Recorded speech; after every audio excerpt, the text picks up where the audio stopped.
Good morning students, मैं S के भारती लक्ष्य में आपका स्वागत करता हूं। और आज हम लोग ओपैम का 7वां लेक्चर 7th लेक्चर हम लोग बना रहे हैं। ठीक है, आज हम आपको आज से जो टॉपिक मैं बताऊंगा यहाँ से थोड़ा ज़्यादा केयर करना है। ठीक है, यहीं से आपका टॉपिक ज़्यादा बेहतर स्टार्ट होगा। ऐसे पीछे का टॉपिक भी बहुत इंपॉर्टेंट है। ठीक है, वो बेसिक्स आपको बहुत क्लियर करेगा। मैं बहुत बेसिक से लेके जा रहा हूँ ओपैम, ताकि ओपैम एक बार पढ़ने के बाद आप कभी जरूरत नहीं महसूस करें कि ओपैम की कभी और हमको कोई डिटेल पढ़ाता। बहुत डिटेल में लेके जा रहा हूँ। ठीक है, किताबों से भी थोड़ा एक्स्ट्रा निकाल के दे रहा हूँ। तो आज हम लोग पढ़ेंगे closed loop configuration of ओपैम। Closed loop configuration ये होता क्या है, पहले इसको समझते हैं। जैसे मैंने ओपन लूप बताया था, तो ओपन लूप में बताया था कि यदि हम लोग फीडबैक नहीं लगाते हैं, ठीक है, इनपुट दिए आउटपुट मिल गया, तो वैसे कंडीशन को ओपन लूप कहते हैं। अब यदि मैं फीडबैक सर्किट यानी फीडबैक लगा दूंगा तो हम लोग उसको क्लोज्ड लूप नाम देंगे, क्योंकि फीडबैक किसे कहते हैं उसका डेफिनेशन सुनिए। जब हम आउटपुट, ठीक है, मैंने कुछ इनपुट दिया, ये डिवाइस से कुछ आउटपुट मिलेगा, करेक्ट। अब आउटपुट में जो चीज मिला उसमें से थोड़ा सा फ्रैक्शन ऑफ आउटपुट, सब चीज सारा आउटपुट की बात नहीं कर रहा हूं, उसमें से थोड़ा सा पार्ट लेकर फिर से इनपुट को दे दिया जाए, ठीक है, तो उसे हम लोग फीडबैक नाम देते हैं। फिर से इनपुट में देना फीडबैक। क्या मैंने बोला कि आउटपुट का एक छोटा सा पार्ट इनपुट को फिर से दे देना, इसे फीडबैक। तो अब क्वेश्चन उठता है, इनपुट में दो टर्मिनल होंगे, एक पॉजिटिव एक नेगेटिव, तो आउटपुट का जो पार्ट होगा इनपुट के पॉजिटिव को दिया जाए या नेगेटिव को दिया जाए। इसलिए साइंटिस्ट लोगों ने फीडबैक को दो पार्ट में बांटा। एक का नाम रखा पॉजिटिव फीडबैक और एक का नाम रखा नेगेटिव फीडबैक। ऐसे ये फीडबैक चैप्टर में आपको बेहतरीन तरीके से टीचर्स, मैं अगर पढ़ाया तो मैं पढ़ाऊंगा, उज्जवल सर पढ़ाए तो उज्जवल सर पढ़ाएंगे, या फिर तरुण सर पढ़ाए तो तरुण सर पढ़ाएंगे। जिनके पास जो जल्दी पहुंचेगा वो उसको कंप्लीट करेगा। तो आप चिंता नहीं करें, ठीक है। फीडबैक में बहुत बेहतरीन तरीके से आपको फीडबैक समझाया जाएगा। ऐसे मेरे पास आया है, इसलिए मैं बेसिक जानकारी दे रहा हूं। तो हम लोग इसी को देखते हैं। आपके पास देखिए, नोट डाउन कर सकते हैं इसको। यही है हम लोग का ओपैम इन a closed loop configuration. ओपैम in a closed loop configuration. ओपैम in a closed loop configuration. चलते हैं। In closed loop configuration, some kind of feedback is introduced in the circuit. Some kind of, ठीक है, some kind of feedback is introduced in the circuit. कुछ feedback हम लोग देते हैं, ठीक है। A part of output is returned back to the feedback to the input. Output का एक छोटा सा भाग रिटर्न बैक फिर से इनपुट को हम लोग देते हैं, उसे, ठीक है, क्या बोलते हैं हम लोग, फीडबैक नाम देते हैं। फीडबैक दो तरह के होते हैं, पॉजिटिव फीडबैक जिसका दूसरा नाम रीजनरेटिव फीडबैक भी होता है, नेगेटिव फीडबैक जिसका नाम डीजनरेटिव फीडबैक भी होता है, डीजनरेटिव फीडबैक। आपको एक बात बता दूं, ठीक है, हम लोग फीडबैक नहीं पढ़ रहे, हमारा काम है, ठीक है, ये छोटा सा कंसेप्ट को क्लियर करना कि हम लोग ओपैम में कौन सा फीडबैक लेते हैं। तो ओपैम में नेगेटिव फीडबैक लेते हैं।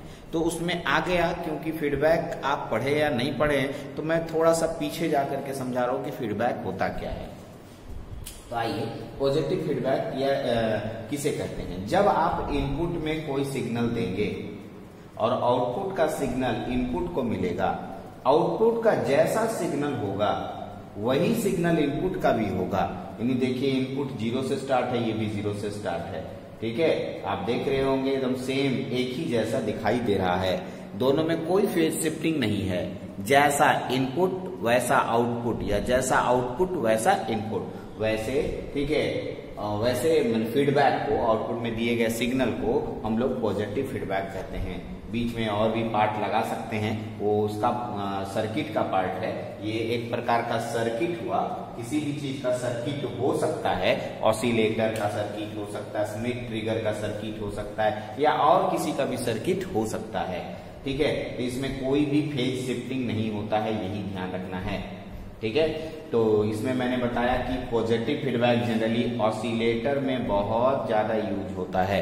किस में यूज होता है, ऑसिलेटर में। आपको सर लोग पढ़ाएंगे ऑसिलेटर नाम का चैप्टर, तो बढ़िया से समझिएगा।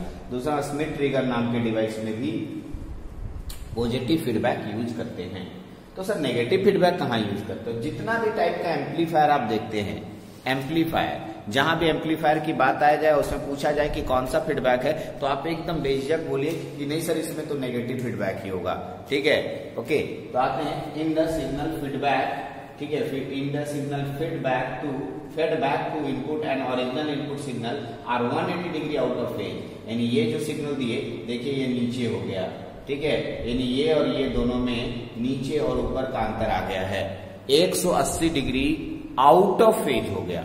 ठीक है, 180 डिग्री आउट ऑफ फेज। मैंने जानबूझ करके ओपैम ही लिया क्योंकि मेरे को ओपैम ही पढ़ना है। ऐसे मैं डब्बा भी बना सकता था, ऐसा ये जो गोल सर्कल जैसा ही, मतलब रेक्टेंगल जैसा है, उस भी बना सकता था क्योंकि अंदर में कौन सा सर्किट है पता नहीं, लेकिन मेरे को ओपैम में पढ़ना है, ओपैम में नेगेटिव फीडबैक होता है, इसलिए मैंने इसी को बनाया। ये ओपैम है और ये आउटपुट से एक सिग्नल लेके इनपुट को मैंने प्रोवाइड किया और यहाँ पर एक रेसिस्टेंस भी लगाया। इस रेसिस्टेंस का नाम है feedback resistance.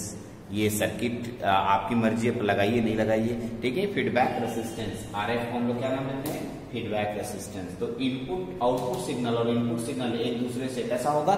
180 degree out of phase होगा, तो कैसा फीडबैक कहलाएगा? Negative feedback. तो आज के बाद ओपैम में कैसा फीडबैक हम लोग यूज करेंगे? नेगेटिव फीडबैक यूज करेंगे। ये इंपॉर्टेंट है, यानी अभी के बाद हम लोग यही वाला सर्किट का बहुत ज्यादा यूज करने वाले हैं। आगे जितना भी न्यूमेरिकल्स हम बनाएंगे वो सारे के सारे इसी close loop configuration of ओपैम negative feedback के साथ हम लोग यूज करेंगे।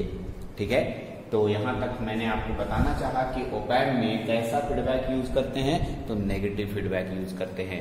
चलते हैं यहाँ के बाद एक और टर्म आता है, ठीक है, उस टर्म के समझे बिना आगे का नहीं कंसेप्ट क्लियर होगा। वर्चुअल ग्राउंड, ये बहुत इंपॉर्टेंट टर्म है और अगला टॉपिक मेरा वर्चुअल ग्राउंड को समझाना है। ठीक है, वर्चुअल ग्राउंड क्या होता है इसको समझते हैं, ये इंपॉर्टेंट है। यहाँ पे ये वर्चुअल ग्राउंड बनता है, ये वाला एक पॉइंट। बट सर आप कैसे कह दिए, हमको वर्चुअल ग्राउंड पहले समझ में आएगा तब ना।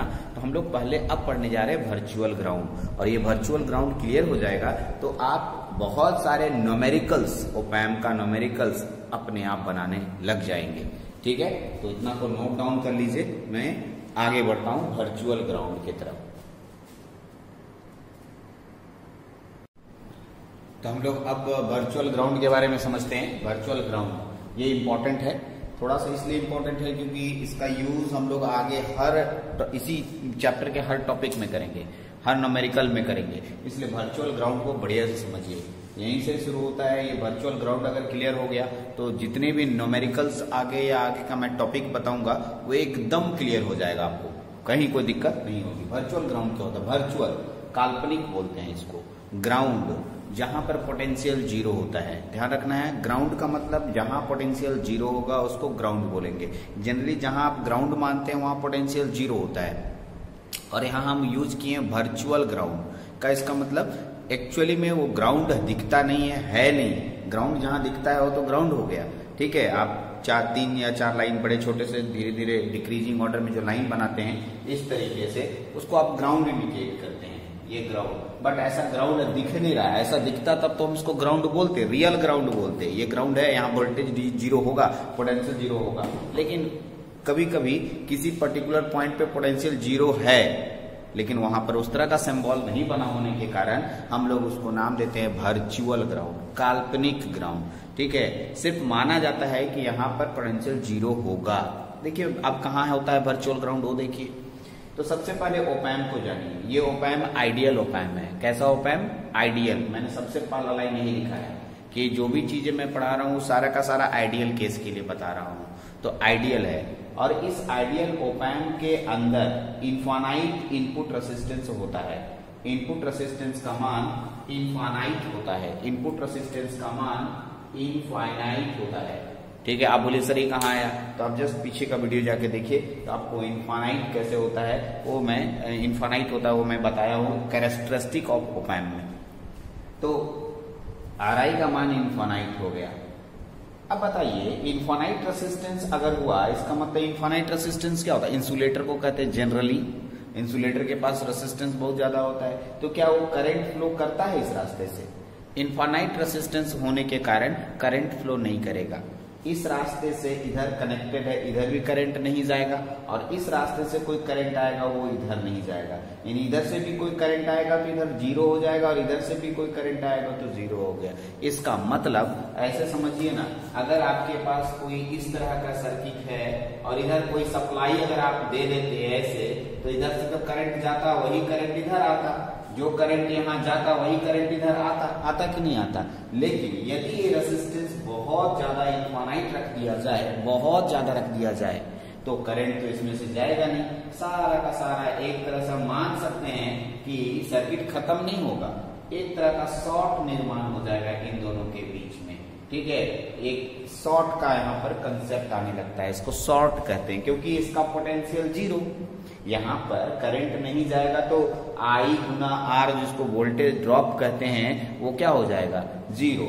अब सोचिए यहाँ से करंट आया, R का मान इंफिनिटी, और यहाँ पर वोल्टेज ड्रॉप जीरो हो जाएगा आपके पास। ओके, वोल्टेज ड्रॉप नहीं होगा, वोल्टेज ड्रॉप क्योंकि इंफिनिटी रेजिस्टेंस है तो करंट का मान जीरो, करंट का मान जीरो तो वोल्टेज का मान R गुना I का मान जीरो, तो ऑलरेडी R से गुना करने पर पोटेंशियल ड्रॉप जीरो हो जाएगा।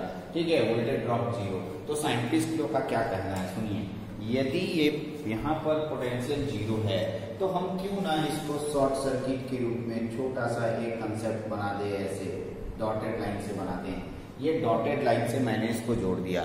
सर जोड़ने से फायदा, तो यही बात हुआ ना, ऐसा जोड़ देने पर इस वाली लाइन में कोई रेजिस्टेंस नहीं है, यहाँ का वोल्टेज जीरो तो यहाँ का वोल्टेज जीरो, यहाँ का वोल्टेज जीरो हम प्रूफ कर चुके हैं, तो इसको हम लोग ऐसे जोड़ सकते हैं, शॉर्ट कर देते हैं, और इसी लाइन को हम लोग वर्चुअल शॉर्ट कहते हैं। क्या बोलते हैं, वर्चुअल शॉर्ट, इसका नाम हो गया, ठीक है, वर्चुअल शॉर्ट। इसका नाम हम लोग क्या नाम देते हैं, वर्चुअल शॉर्ट, ध्यान देंगे इसका नाम। और क्योंकि हम लोग नेगेटिव फीडबैक यूज करते हैं, कौन सा फीडबैक यूज करते हैं, नेगेटिव फीडबैक। कौन सा फीडबैक, नेगेटिव फीडबैक। तो नेगेटिव फीडबैक कहाँ कनेक्टेड होता है, यहाँ पर आता है, ये ऑलरेडी माइनस टर्मिनल होगा और ये प्लस टर्मिनल होगा, तो जहां पर माइनस टर्मिनल आता है ये एक नोड बनता है, यहीं पर बाकी सारे कनेक्शंस हो रहे हैं, इसीलिए इस वाले बिंदु को हम लोग वर्चुअल ग्राउंड के नाम से जानते हैं। क्या नाम से जानते हैं, वर्चुअल ग्राउंड। ठीक है, वर्चुअल ग्राउंड के नाम से जानते हैं। एक स्टूडेंट पूछा सर इसको क्यों नहीं बनाए, यहाँ इसलिए बनाए क्योंकि जो फीडबैक आप लेंगे वो नेगेटिव लेंगे, तो नेगेटिव फीडबैक में नेगेटिव यहाँ पर एक तीन टर्मिनल्स एडेड हो रहे हैं, इधर से फीडबैक वाला, इधर से ये ऑप-एम्प का इनपुट वाला, और इधर से सप्लाई वाला, इसीलिए यही एक पॉइंट है जिसमें तीन अलग अलग टर्मिनल्स जुड़ रहे हैं। तो इसी पॉइंट को, दोनों तो एक ही बात हुआ, इसी पॉइंट को हम लोग वर्चुअल ग्राउंड नाम देते हैं। ठीक है, और ये जो लाइन है ये वर्चुअल शॉर्ट कहलाता है। ठीक है, तो ये वर्चुअल ग्राउंड, और आपको जब भी न्यूमेरिकल बनाना होगा तो यहाँ पर इसका नाम ले लेते हैं, मान लिया VG। क्या नाम ले लिए, VG आपको लिखना होगा। ठीक है, ओके, क्या लिखेंगे हम लोग, virtually shorted to each other लिखा हुआ है। ठीक है, इसको कैसे लिखेंगे मैं लिख देता हूं। देखिए मैंने मेंशन किया, क्या मेंशन किया, there is no any voltage drops comes at RI के पास कोई वोल्टेज ड्रॉप नहीं होता है, तो वोल्टेज ड्रॉप नहीं होगा तो शॉर्ट कर देंगे तो भी तो वोल्टेज ड्रॉप नहीं होगा, एक ही बात है। यहाँ वोल्टेज ड्रॉप नहीं तो शॉर्ट कर दो, शॉर्ट करने से यहाँ एक नोड का क्रिएशन होता है, और इसी नोड को हम लोग क्या नाम देते हैं, वर्चुअल ग्राउंड। इसी का नोड का नाम यहाँ पर VG लिख दिए हैं, और इसे हम लोग वर्चुअल ग्राउंड के नाम से जानते हैं। तो आप बोलेंगे सर क्या एग्जाम में आता है, तो नहीं, एग्जाम में नहीं आता है, तो लेकिन इसका यूज हम लोग आगे के जितने भी न्यूमेरिकल्स और आगे के सर्किट्स होंगे उसमें वर्चुअल ग्राउंड बार बार यूज करेंगे। और आपको वर्चुअल ग्राउंड अगर समझ में आ जाएगा, अगर अभी समझ में आया तो आगे के सारे क्वेश्चंस बनने शुरू हो जाएंगे। तो यहाँ तक मैंने पूरा थ्योरी, बेसिक्स थ्योरी खत्म किया। ये मेरा ओपैम का पहला पार्ट खत्म होता है। ओपैम के दूसरे पार्ट में अभी कंटिन्यू वीडियो चलेगा, दूसरे पार्ट में हम लोग एकदम सर्किट के कैलकुलेशन पे आ जाएंगे। यहाँ से हम लोग एडर पढ़ेंगे, सब्ट्रैक्टर पढ़ेंगे, डिफरेंशिएटर पढ़ेंगे, इंटीग्रेटर पढ़ेंगे, और भी जितने भी टाइप के इसके एप्लीकेशंस हो सकते हैं वो सब हम लोग यहाँ पर स्टडी करेंगे, जो कि नेक्स्ट वीडियो से आ जाएगा। तो आप प्लीज नोट डाउन करें इसको, ठीक है। और इस वीडियो में हम लोग इतना ही रखते हैं, नेक्स्ट वीडियो का इंतजार करें। Okay, thank you. Thank you very much.